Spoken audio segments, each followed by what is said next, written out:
Okay, one of the questions that I get asked periodically is about Max's interface, and some people all the times get the interface all messed up like this.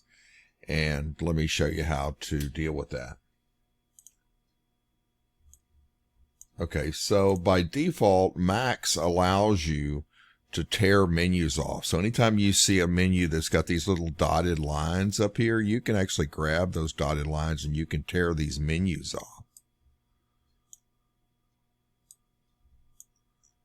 And then you can drag them into places. Let's get this one back on this screen. So you can drag them and put them in different places.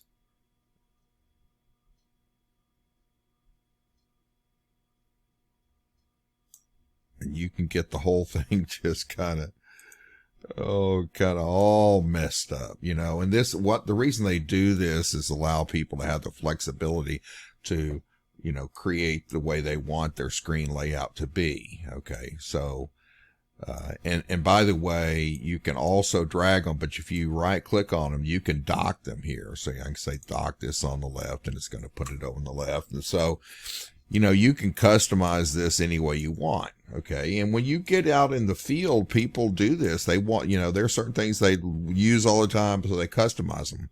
But you can get this messed up really quick. So when people are I'm teaching people how to use Max. What you want to do is up here in this top right hand corner, you'll see a place that says workspaces.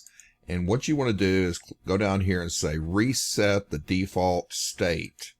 And when you do that, that's going to reset Max to the default state. But there are different ways you can lay it out. There's a design standard here. And I see people, you know, this has certain benefits to use it this way. You know, there are certain benefits. But I would tell you at first, just use Max in its default state.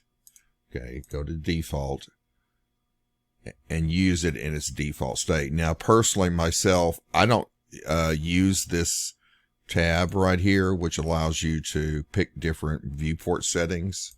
I don't ever use that. So a lot of times I may just take that one off and actually close that because I don't ever use that.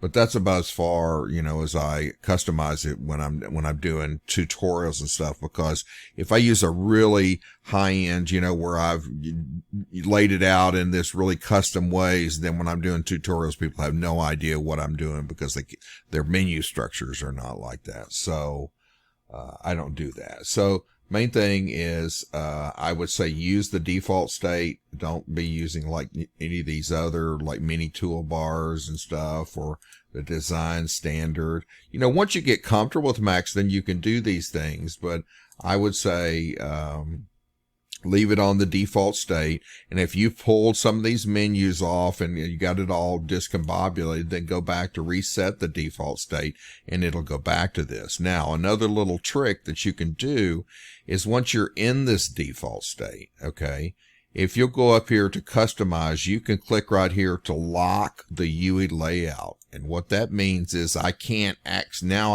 grab things and pull them off and accidentally dock them and stuff. Okay, because another one that happens quite often is in the material editor. You know, if you have your material editor and you don't have it locked, then as you're dragging the material editor around, it will try to dock in different places. And so I find that kind of frustrating. So just lock your views right here, lock your UI layout, and then you won't have that problem where when you're dragging things and your thing gets all discombobulated. Yes, later on, when you have very comfortable and you know exactly what you're doing, then you can make custom menus, you can make custom speed keys, you can do custom striking menus, you can do all kinds of customization. But I would say when you're first starting out, you just want a basic setup. Okay, hope that helps you.